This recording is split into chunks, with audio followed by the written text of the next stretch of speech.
오랜만입니다. 시작할까요? 간단히 설명드릴 게 있어서 기자님들 모시게 됐습니다. 법무부의 정재민 송무심의관, 그리고 김영준 검사, 강형광 사무관 실무자로서 함께했습니다. 병역의 의무를 다하는 것은 동료 시민과 국가에 대한 봉사이자 희생입니다. 그렇기 때문에 존경과 보답을 받아야 마땅하죠. 오늘 법무부는 오히려 병역 의무를 다하는 사람들이 불이익을 받는 제도들을 찾아서 개선하고자 합니다. 추진하고자 하는 내용은 두 가지입니다. 첫째, 국가배상 액수 산정 시에 병역 의무 대상 남성에 대한 차별을 폐지하는 국가배상법 시행령 개정을 추진하고, 둘째, 법률상 금지됐던 전사, 순직한 군인, 경찰, 유족의 국가 상대 위자료 청구를 가능하게 하는 국가배상법의 개정을 추진합니다. 먼저 추진하는 내용을 설명드리고 추진하게 된 배경도 간단히 설명드리겠습니다. 첫째, 국가배상 액수 산정 시에 성별에 따른 차별을 폐지하는 내용으로 국가배상법 시행령을 개정하겠습니다. 현재는 국가의 과오로 남학생과 여학생이 크게 다치거나 사망한 경우에 남학생이 여학생보다 대부분의 경우에 적은 액수의 국가배상을 받게 됩니다. 이상하지 않습니까? 그런데 사실입니다. 그동안 그래왔습니다. 그 이유는 국가배상액의 산정 시에 병역 의무 대상 가능성이 있는 남성의 경우에는 예상되는 복무 기간만큼은 취업이 불가능하다고, 돈을 벌 수 없을 거라고 보고 그 기간을 배상액 산정에서 제외하고 있기 때문입니다.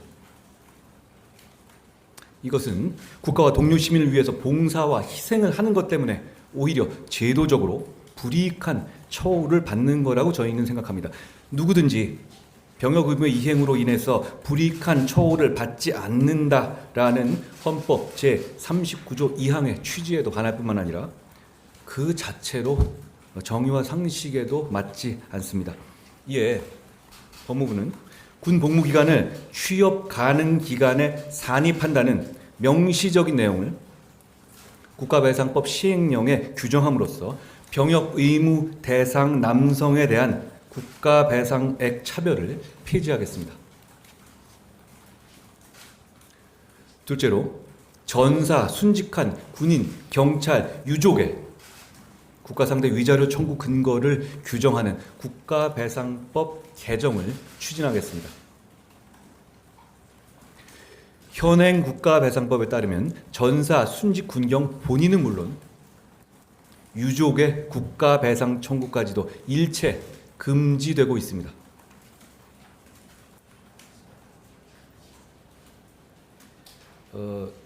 최근에 있었던 여러 가지 사회적 참사로 인한 피해 보상이나 배상과 비교해 볼 때 이게 얼마나 불합리한 것인지는 금방 이해하실 수 있을 것 같습니다. 그러나 저희는 이번 법률 개정으로 유족 고유의 정신적 고통으로 인한 위자료 청구를 법적으로 가능하게 하려는 겁니다. 헌법의 테두리 안에서 법률을 개정하겠다는 것인데요. 헌법 제29조 2항은 이중배상의 금지를 규정하면서 군경 본인만을 규정하고 있을 뿐 유족에 대해서는 규정하고 있지 않습니다. 그런데 그럼에도 불구하고 현행의 국가배상법은요, 유족의 국가배상 청구까지도 일체 금지하고 있습니다. 저희는 이번 국가배상법 개정 추진을 통해서 유족 고유의 위자료 청구권을 인정한 근거를 마련하겠다는 겁니다. 저희가 개정하려는 유족 고유의 위자료 청구까지 금지하는 국가배상법 규정은 과거에 베트남전 파병 시기에 도입된 건데요. 당시 대한민국의 국력을 기준으로 국가의 재정적 부담을 고려한 규정이었던 것이라 생각합니다만, 현재 대한민국 국력이 커진 점과 그리고 다른 사회적 참사 희생에 대한 경제적 배상과 형평성 등을 감안할 때 이제는 개정할 필요성이 크고 개정할 때가 됐다고 저희는 생각합니다. 아울러 저희 개정안은 부칙을 통해서 시행 이후에 그 위법 행위가 개시된 국가 배상 사건에 적용하되, 다만 시행 당시에 법원에 계속 중인 국가 배상 사건에도 적용할 수 있게 하여 이로 인한 이 시정의 범위를 넓히려 한다는 점도 말씀드립니다. 지금까지 내용을 말씀드렸고요. 저희가 지금 이 시점에서 이런 정책을 추진하게 된 경과를 간단히 설명드리는 게 좋을 것 같습니다. 몇 달 전에 군에서 의무 복무 중 사망한 고 홍정기 일병 유족의 위자료 청구 소송에서 재판부의 화해 권고가 있었습니다. 저희는 수행청인 의무사령부로부터 그 상황을 보고받고 국가와 국민에게 봉사하기 위해서 입대한 청년이 안타깝게 돌아가신 사안이라는 점에서 저희 법무부는 장관 주재로 여러 차례 심도 깊은 회의를 했습니다. 그러나 군경 유족이 국가배상 청구를 할 수 없다는 현행 국가배상법의 명문 규정상 입법이 아닌 저희의 법 해석을 통해서는 유족의 위자료 청구권 자체를 인정하기 어렵다는 결론에 도달했고요.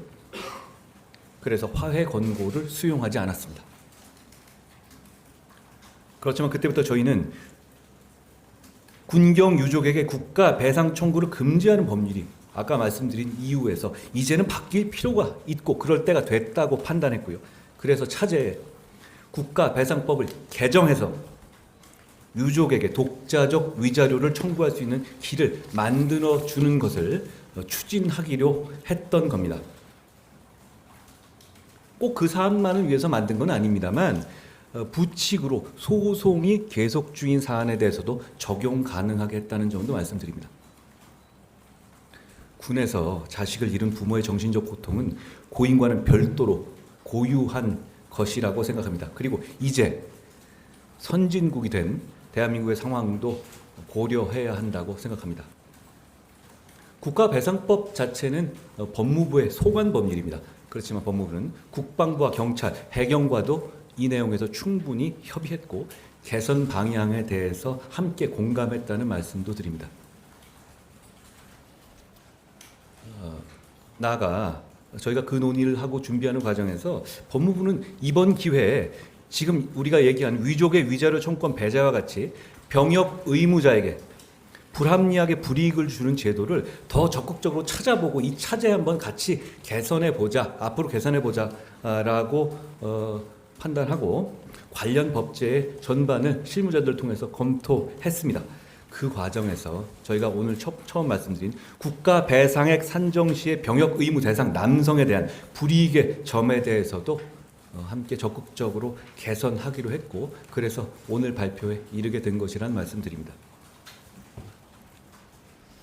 국가와 동료 시민을 위해서 병역 의무를 다하는 사람들은 존경과 보답을 받아 마땅합니다만 오히려 불이익을 받는 불합리한 제도들이 있어 왔고 지금도 있을 거라고 생각합니다. 법무부의 오늘 이번 두 가지 결정은 그런 불합리한 제도들을 적극적으로 찾아 개선하려는 노력입니다. 저희는 앞으로도 열심히 찾아서 제대로 고치겠다는 말씀을 드립니다. 고맙습니다. 질의가 있으시면 주시면 저희가 답드리겠습니다. 카메라 그냥 가시죠.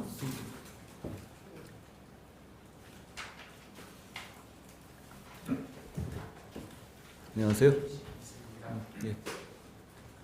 물론 시행 시점에는 다를 것 같긴 한데 현재를 기준으로 대상 심의회나 법원의 기록 중에 국가배상 사건 건수가 대략 어느 정도인지 궁금합니다. 그 건수 자체는 저희가 파악은 안 됐습니다만 그렇게 말씀드리자면 굉장히 많다고 봐야죠. 다만 이제 저희는 군과 관련된 것이니까 그 숫자는 저희가 파악돼서 저희가 한번 나중에 알려드리면 어떨까요? 그렇게 하겠습니다.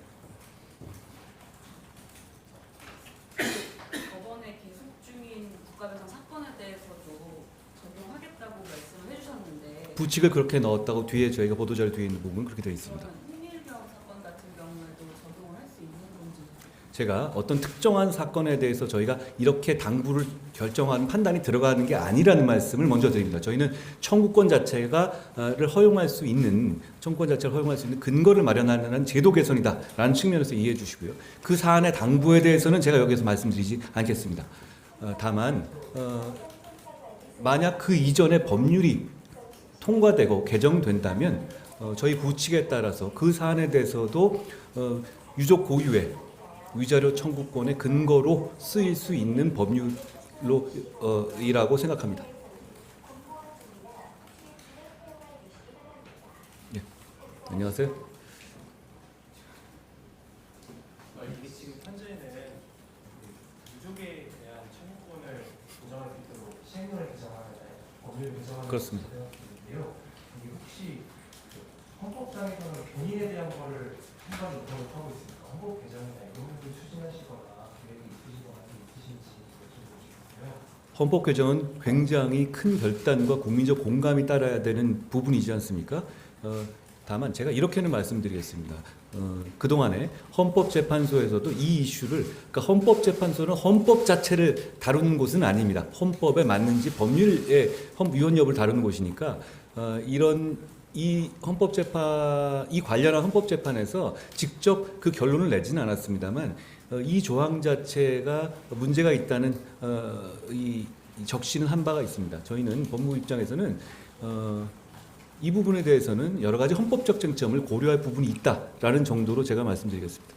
다만 저희는 현실 세계에서 법을 만들고 국민의 억울함을 풀어주는 것을 목표로 하고 있는 기관입니다. 그렇기 때문에 헌법을 존중하는 테두리 안에서 법률을 개정하고 시행령을 개정하고 그리고 그걸 적용하는 부서입니다. 그렇기 때문에 본인에 대해서는 이렇게 말씀드리죠. 헌법을 보면 아까 제가 설명드린 것처럼 군인 본인에 대해서는 명확하게 이중배상 금지로 별도 청구가 안 되게 돼 있죠. 그 부분에 대해서 저희는 그 헌법의 테두리를 존중하는 범위 내에서 다만 헌법에는 규정이 없지만 국가배상법에서 확대해 놓은 유족 부분 그 부분을 이번 개선 작업 통해서 개선해 보겠다는 말씀입니다. 지금 기자님 말씀하시는 헌법 개정의 문제는 조금 더 다른 차원의 문제 같습니다.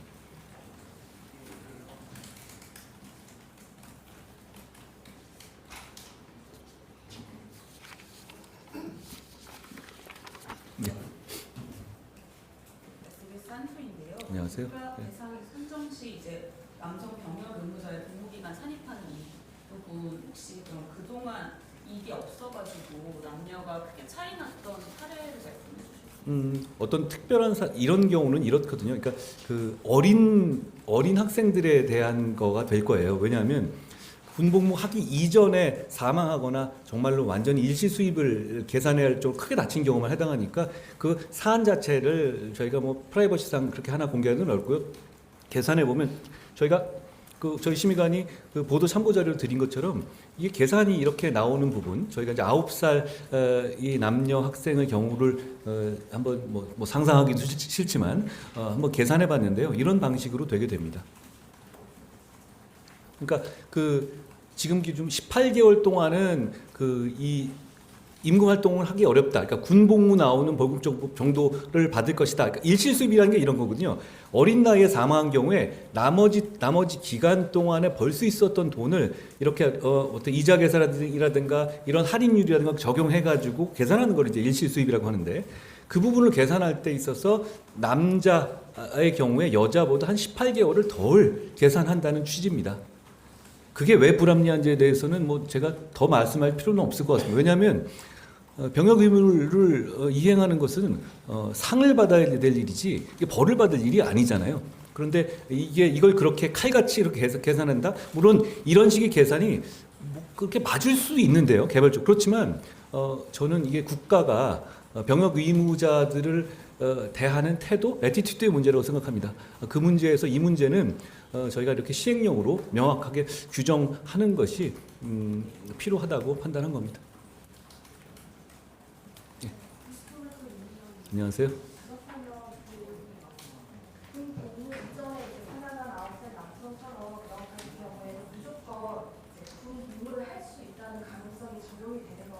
그렇습니다.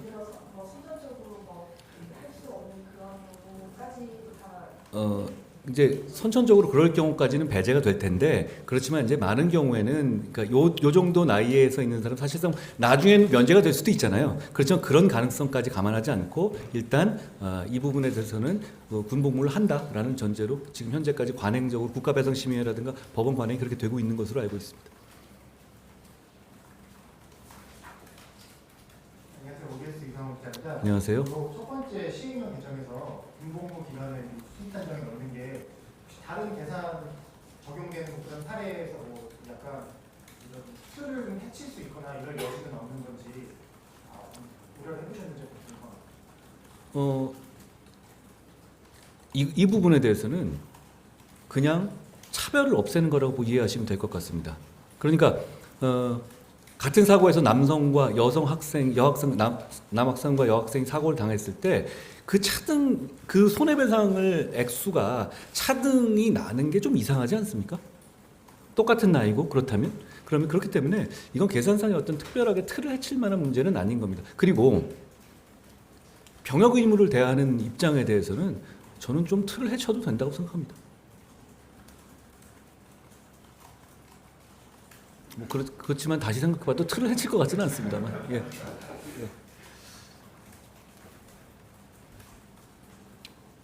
뭐 질문 없으시면 없으신가요? 예. 아, 예, 예, 오랜만입니다. 예. 그 이중 약간 이 본 사례와는 조금 범위가 확장됐다라고 볼 수 있겠는데요. 궁금한 게 하나 있어서 오늘 두 번째 개정 사안이 이중배상 문제 원칙과 관련된 건데 사실 그 2017년에 대법원에서 판례가 국가배상법과 국가유공자법과 관련한 보상에 대해 그 지급에 대해서 조금 판례 선고를 한 게 있는데 우선 국가배상을 먼저 받으면 보훈 보상금을 받고 나면 국가배상금을 받을 수 없는데 국가배상금을 먼저 받고 나면 보훈 보상금을 나중에 받을 수 있다라는 판결이 있었거든요. 근데 그게 그 유공자법에서는 그 국가배상법처럼의 어떤 단서 조항이 없기 때문에 이를 대법원이 허용한 취지였는데 이럴 경우에 사실은 이중배상이 허용되지 않는다는 원칙과 비교해 보면은 사실 모순이 있지만 그 당시 대법원 취지는 그것을 굳이 모든 것을 다 금지하지 않고 그 당사자에게 이롭게 한다면은 굳이 엄격하게 제한할 필요 없다라는 취지로 하면서 마지막으로 입법으로 해결할 문제라고 했습니다. 근데 이 부분에 대해서 혹시 법무부가 이 사안을 알고 있거나 아니면 개선하거나 추진하고 있는 방향이 있는지. 아까 말씀드린 것처럼 저희는 제가 열심히 찾고 제대로 고치겠다고 말씀드렸습니다. 이 부분에 대해서 저희가 병역 의무자들이 이 불합리하게 받고 있거나 잘 알지 못하는 부분들이 더 있을 거라고 생각합니다. 그 부분을 계속 찾아 나갈 거라는 말씀드리고요. 그리고 좀 말씀 나온 김에 이렇게 드리겠습니다. 지금 우리 법원이라든가 우리의 실무에도 이 규정들의 명문에 반하지 않는 내용에 대해서는 어떻게든 피해 나가면서 보상을 하려고 노력하고 있습니다. 억울하잖아요. 군대 보내놨는데 이런 일을 당해왔으면 그래도 좀 국가가 다른 일반적인 어떤 사고에 보다 좀 현격하게 차이 나거나 그러면은 그거 좀 상식적으로 잘 와닿지 않는 부분이 있죠. 예를 들면 순직이나 전사의 경우에는 아까 말씀드린 것처럼 유족으로 명확하게 규정돼 있어요. 그러니까 유족의 위자료 청구가 불가능합니다. 그러면 여러분 이거 생각해 보십시오. 상처 입은 경우, 상해를 입은 경우, 중상해 입은 경우, 그걸 공상이라고 하잖아요. 상해는 어떨 것 같습니다.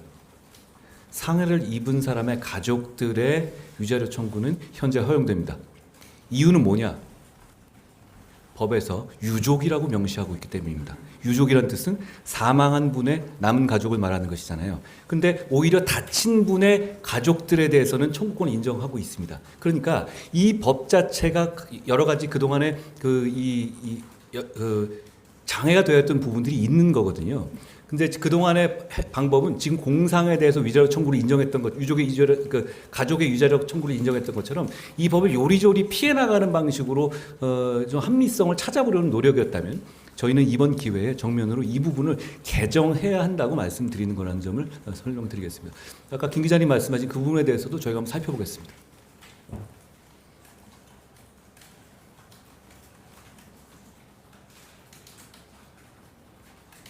더 질문 없으시면 마치겠습니다. 고맙습니다. 고생 많으셨습니다.